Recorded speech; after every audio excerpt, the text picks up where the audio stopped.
If regulation's what's keeping us from doing nuclear power, then we need to, get on whatever needs to be handled there so we can do nuclear power.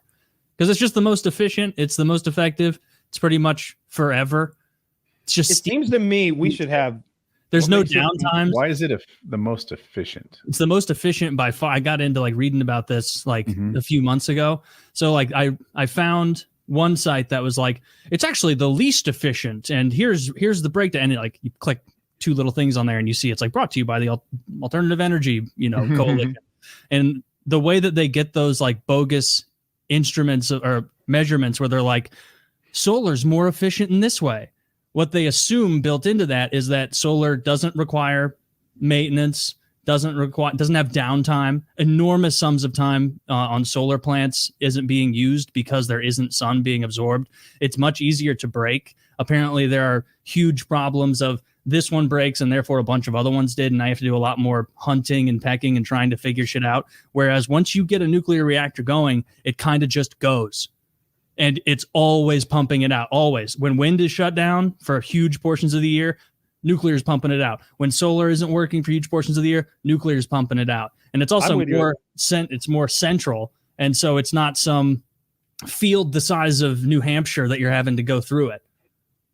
You don't have to sell me on it. I've always thought it was the way to go, just because I thought it was cool. We went and visited the Kiowee power plant when I was in middle school or high school. I don't remember which, but you know how memory works. I don't remember if I saw it with my eyes or if they showed me a video of it, but we saw the pool where the cooling rods were, and it glows down there. It's probably light. It's probably lit, but it looks like it glows, and there was a humming noise. That's pretty cool. They've got those rods that are in there heating that water up, and I don't know.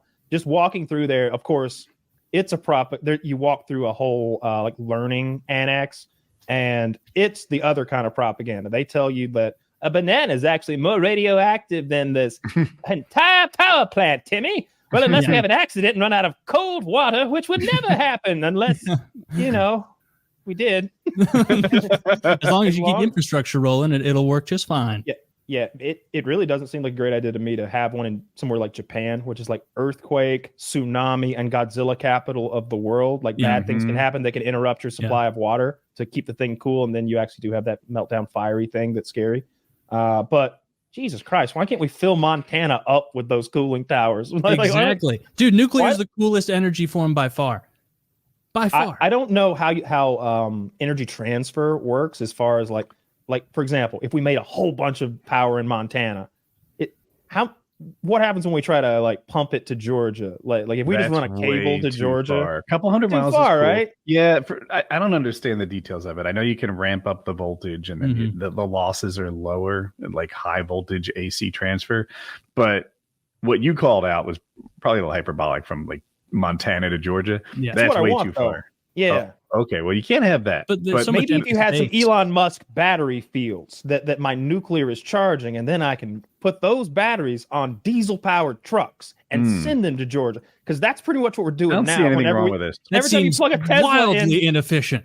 You want to ship batteries from Montana? We're going to support American truckers, Taylor. That's a big part of this bill. I promise you. You've somehow taken nuclear and made it unworkable. Hear me out. Electric trucks, and when the batteries get to Georgia, they're not charged anymore. But they're there. We use the diesel to send them back to get charged.